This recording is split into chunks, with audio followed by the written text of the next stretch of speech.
안녕하십니까. 이어서 원주권 뉴스입니다.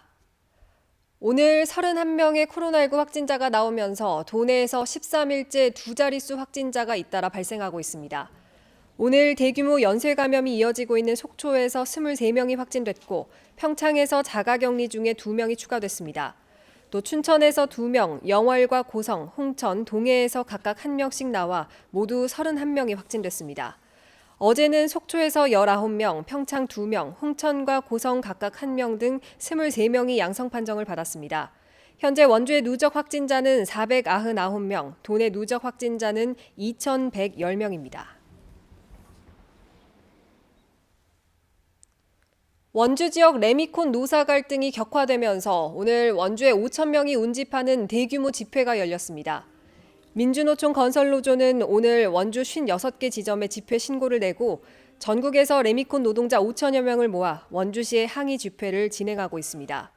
노조 측은 레미콘 제조사들이 노조원들의 운송료를 낮게 책정하고 노조 활동을 인정하지 않는다며 원주시에 중재를 요청했지만 사태 해결에 진전이 없다는 입장입니다.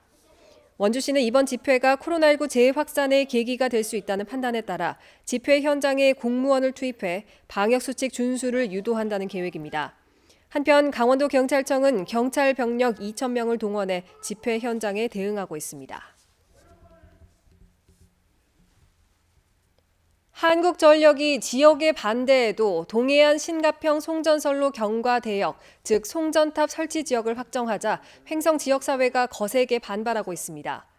횡성군과 군의회, 이장협의회, 횡성군 송전탑 반대 대책위는 오늘 성명을 내고 주민이 참여하에 투명하게 선정한다더니 횡성과 홍천 등 반대 지역 주민이 불참한 가운데 일부 지자체와 야합회, 송전탑 경과 지역을 확정했다며 분노를 금할 수 없다고 비난했습니다. 또 민주적 절차를 무시하고 일방적으로 결정한 이상 5만 군민 모두가 끝까지 투쟁할 것이라며 사업 강행으로 인한 불상사의 책임은 전적으로 한전에 있다고 경고했습니다. 공군 고개 비행단인 블랙 이글스 소음 피해와 경유를 활용한 공중 스모크 분사와 관련해서 국회 민홍철 국방위원장이 국회 차원의 논의를 약속했습니다. 민 위원장은 어제 횡성 군용기 소음 피해 대책위 등과 만난 자리에서 공군 본부가 해결 주체니 대책위와 공군 참모총장 간 만남을 주선하고 블랙 이글스 문제를 상임위원회에서 논의하겠다고 밝혔습니다. 한편 블랙 이글스 스모크 경유 분사와 관련해 민관군 환경 영향 조사가 추진되고 이를 위한 제8 전투 비행단과 횡성군, 주민 간 실무진 구성 협의가 시작됐습니다. 원주 태장동 신혼부부 매입 임대주택단지 안에 공동육아 나눔터 3호점이 설치 운영됩니다. 원주시와 LH 원주권 주거복지지사는 지난 16일 업무 협약을 통해 아파트 단지 내 74.9제곱미터에 기자재 구입을 비롯해 프로그램실, 놀이공간 등 리모델링을 지원하고 원주시가 10년 동안 무상 임대해 사용할 것을 약속했습니다.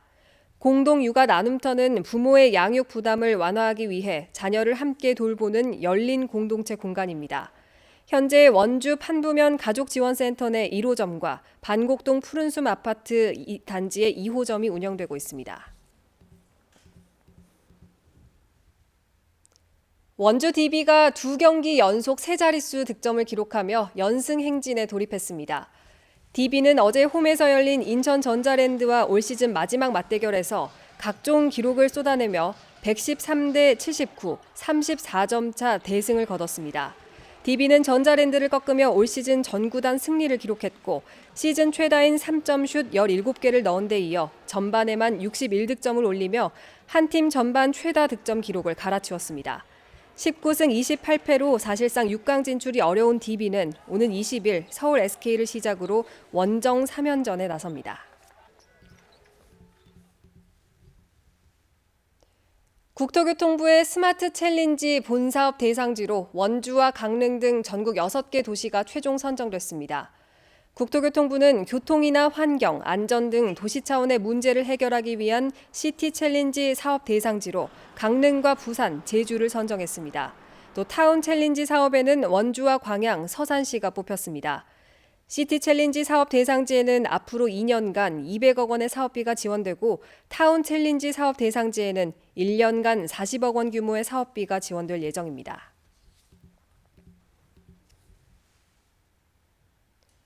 영월군이 문화생활이 어려운 취약계층을 위한 공연단체를 모집합니다. 오는 24일까지 단체를 선발하고 연극과 무용, 전통예술 등 문화공연을 한 번 할 때마다 최대 500만 원을 지원합니다. 특히 지역 오지 마을과 사회복지시설 내 문화 취약계층을 위한 공연을 중점적으로 진행하게 됩니다. 지난해 과수화상병으로 피해를 겪었던 평창군이 농가에 방제 약재를 공급합니다. 올해 3,500만 원을 들여 사과와 배 128곳 재배 농가 74헥타르에 사용될 수 있는 예방 약재를 지원합니다. 작년 0.6헥타르 면적의 피해를 입었던 평창군은 과수꽃이 피기 전인 4월 초까지 방제를 마칠 것을 당부했습니다. 영월군도 과수농가 198곳에 예약 방제를 지원했습니다. 뉴스를 마칩니다. 고맙습니다.